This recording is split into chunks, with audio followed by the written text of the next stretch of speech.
Hi, everybody. I'm Cheryl Crisp for Movieguides Backstage Pass, and this is Coffee and Conversation with Raymond Arroyo.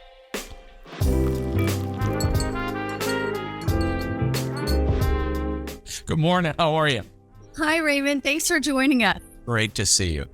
You are an internationally known, award-winning journalist, producer, and 7-time New York Times best-selling author.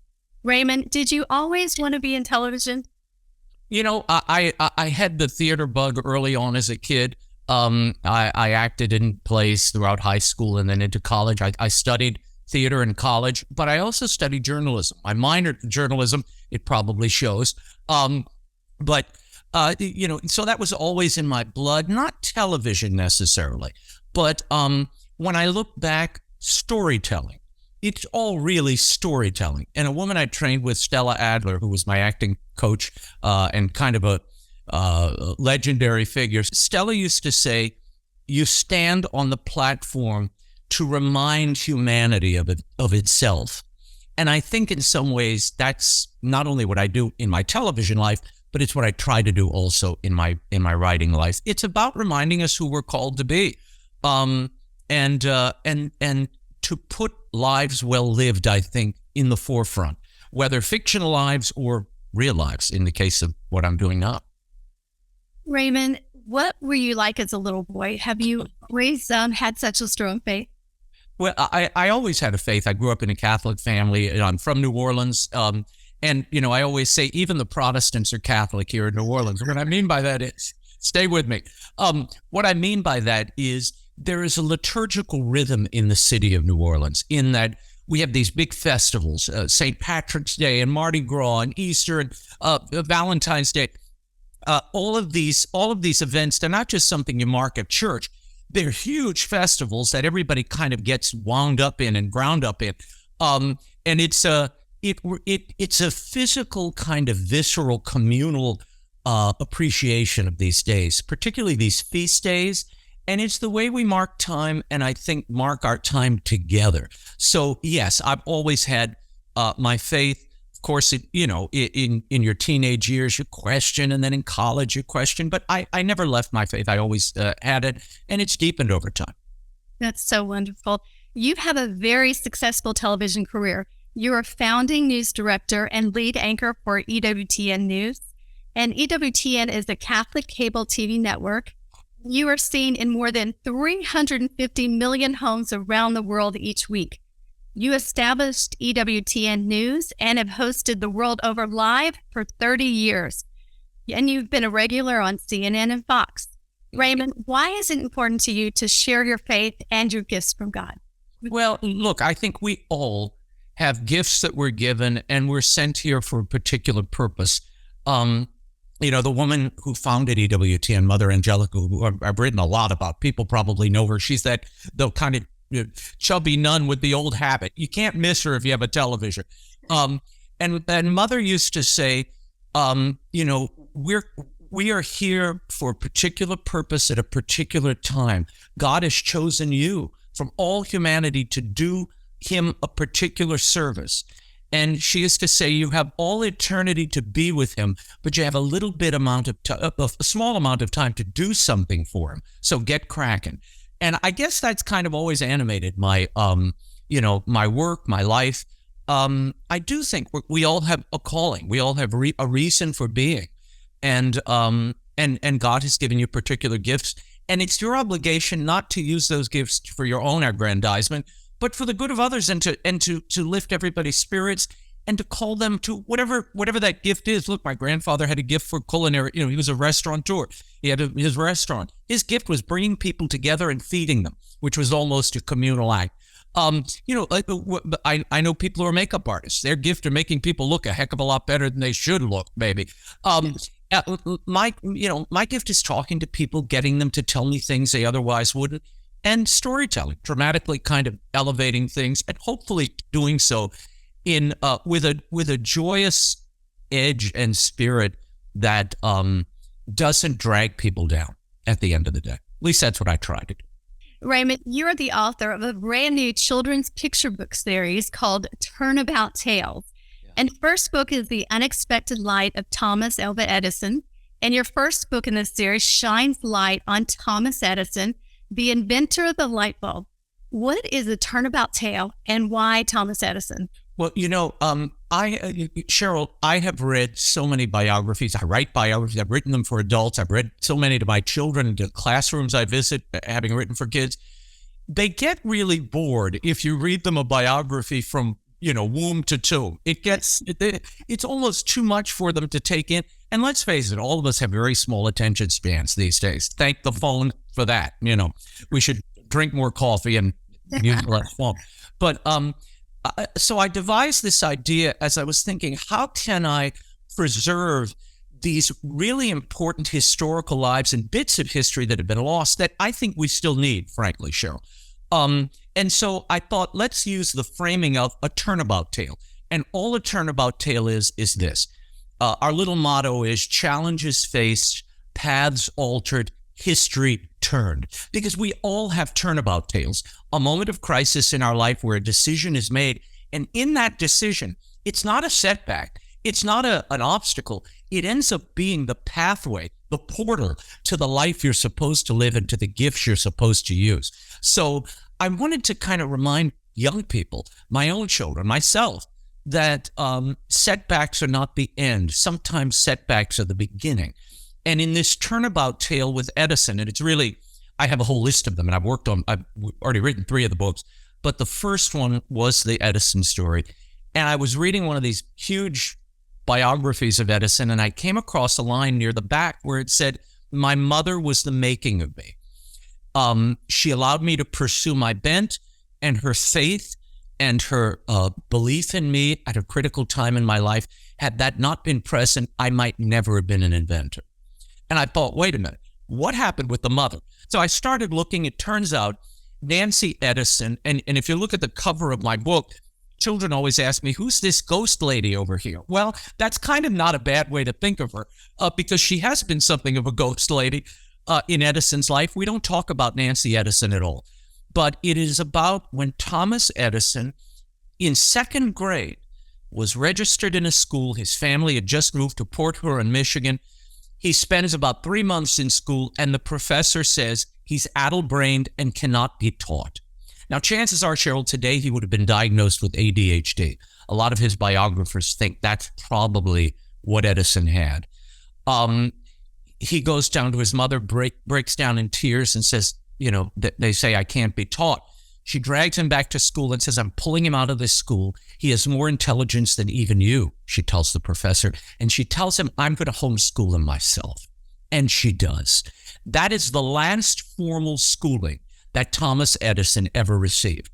But the education he received is rather incredible.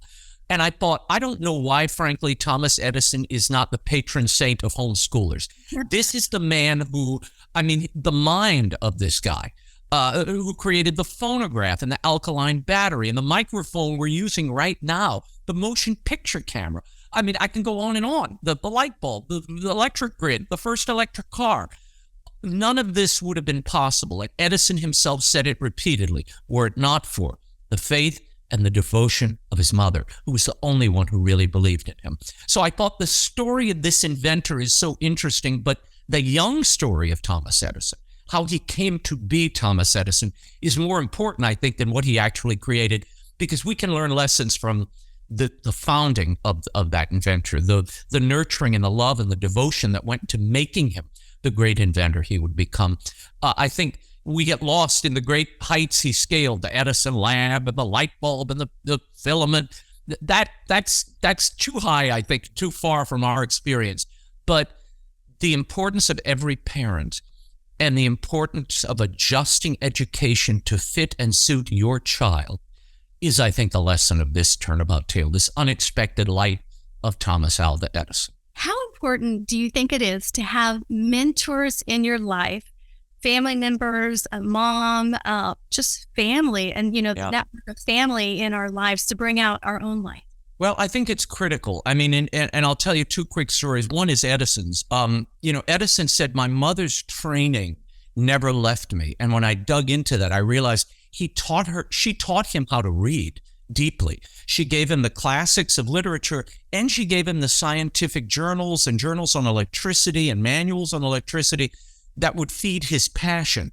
And she set time aside, she allowed him to experiment. He blew up the basement, as you'll see in the book. He burned down a baggage car in the barn. I mean, this is a kid who, when he experimented, he went all the way, and she didn't stop him. So she allowed him that room to be a child, and yet to pursue his passion and to sort of feed it. I think the critical importance of a mentor, of a mother, a father, or someone who cares enough to spend time is it's foundational. It's foundational. And this is a child who, by the way, Tom Edison, the Al as they called him then, his father thought he was a dunce and an idiot, probably because he was deaf by age 12 and very withdrawn and quiet. But his mother furnished him with an outlet because she taught him how to read so well. He worked on the railway, and during the 6-hour layover in Detroit, he would read for 6 hours from the bottom shelf to the top of the Detroit Library. So he had a very active, not only imagination, but it was shaping his mind during those formative years. I was, in the past week, Cheryl, I should rephrase this. I visited a maximum security prison last week. And while I was there, I met this man in the welding shop. He'd just passed his certification. He was so proud of himself. And a huge man, 6'5". He was enormous. And he came over and he was talking to me about passing the test. And I said, well, how did you do it? And he said, well, the husband of one of our wardens mentored me, and he was hard on me. And he said, I'm going to treat you like I would one of my sons. And he said, when I went to fill in the certification, he sat next to me during the test every Saturday. And he said he loved me like the mother and the father I never had in life did. And I thought, here's a guy in maximum security who probably wouldn't be here if he had had that mother or father figure earlier in his life rather than later. And he told me as much. I think we all need not only that confidence, that support that comes from a loving parent, but in the educational sphere, and Edison was big on this, he used to say, you learn not only with your head, but with your hands. And I think we've lost that today. Our children are so bound to devices and virtual reality, they miss reality. You need that mix in education. And when I go write a book, like when I worked on this book, I went to the Edison lab in West Orange. We just shot a special there. I went to the museum in Dearborn where they have a replica of his first lab, his home down in Fort Lauderdale. So all of those things, they feed you. They feed you and give you things you otherwise would not get from the written word or even a very well-written biography. How can these stories from the past, the Turnabout Tales, leap off the pages and influence us now here in the front room? Well, Mark Twain had that great line that history doesn't repeat itself, but it rhymes. And that's how I feel. It does. It rhymes. History rhymes. And what that means is the ripples go, the lessons continue to be true and continue to be valid. Life doesn't change. We change costumes. We change manners. The dialogue gets a little saltier, but the living is the same.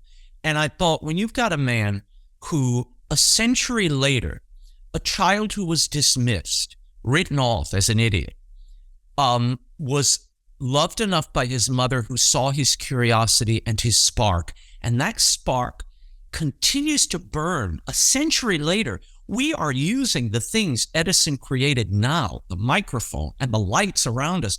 All of this is due to Edison. And when you think of the reach of just that man's creativity, it's all due to a mother who took the time to love him first. And I wanted kids and parents to understand that anew, because I do believe we cannot go forward into the future without understanding the past. It's like a light. It's like a lighthouse for us and guides us to where we're ultimately going. Without the past, you can't possibly know or understand the world in which we're in today, or how to move forward in it. And Edison believed that too. His experiments, Cheryl, he was not a creator. He often said the genius is in sticking to it, staying in the fight, staying in the puzzle. He didn't really create as much as surpass the failures of others. Like the light bulb, others had come up with the light bulb. There was an arc, iridescent arc. What he created was the vacuum light the vacuum tube and the particular filament that would stay aglow. That was Edison's gift. But others had devised, thought up, dreamed up a light bulb. Edison perfected it. And I think that's how we have to go through life too. Learn from the failings of others, discount and don't do the things that they failed at.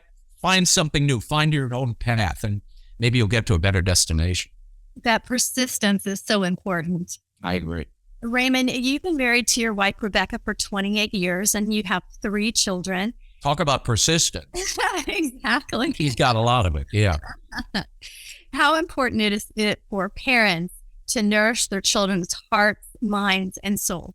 You know, my wife, when we were married, when we had Alexander, our first son, Rebecca made a decision that she was going to be a stay-at-home mom, full-time mom, and devote herself to the children, and she has. That gift to them, like Edison, I dedicate the book to Rebecca because I see that reflection of Nancy Edison in her example, which is she not only has she given her time, her body, her energies, her heart and soul to these children, but to stay with them and accompany them through their own ups and downs, through the phases and the challenges they face, and to stay very close to them so you know where they are and how to adjust circumstances to help them navigate their way through it. That is such a gift that she's shown me, that I've seen exemplified in her example, and certainly the children have profited from it. I mean, they are incredible little people and not so little people. You know, thanks to her sacrifices. And I think, you know, we're talking a lot about investments today and depositors and people getting their investment on return and collapsing banks. This is an investment that if you take the time, it really will not fail. And it goes on and on and on. And I think it's what we're here for. Yeah, that's so true.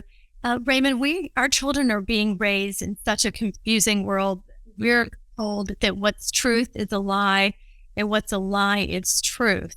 Why is it so important for children and young people to know true American history and these figures like Thomas Edison? Well, I think true history is important. It's part of why I wanted to write the Turnabout Tales series. It's all historical figures and real figures, and the crisis they face and how they got to the other side of them. But we are losing our history, and I think it's being replaced by other ideas, other agendas. And look, there's plenty of space for other things, but I think if you lose your history, you lose a sense of who you are as a people. And I think history needs to be told in full. And what that means is you celebrate the glories and you also indicate and point out the sins and the problems. You have to do both. But when you suddenly kind of erase whole figures from history, whether that be,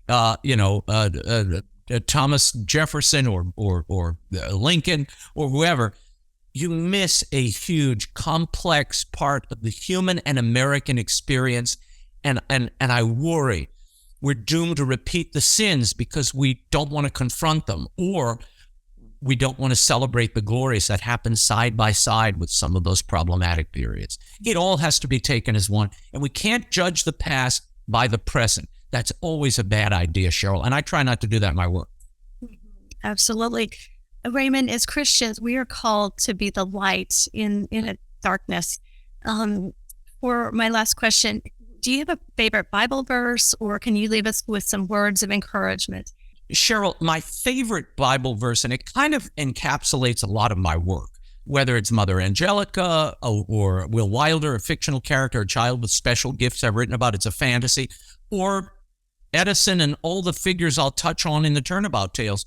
There's that line from Corinthians, but God hath chosen the foolish things of the world to confound the wise, and God hath chosen the weak things of the world to confound the strong. I kind of like that idea that, God's ways are not our ways, but it's often the outcast, the ignored, or the one that was written off as no good, not smart enough, not ready, that individual ends up being the individual or the person who brings us so many gifts and becomes in some ways an instrument of God's mercy and glory. Raymond, thank you so much for sharing Thomas Edison's story and for shining your bright light in our beautiful world. Oh, Cheryl, thank you so much. And I'm finishing off my coffee just for you. And to watch more videos like this, go to movieguide.org.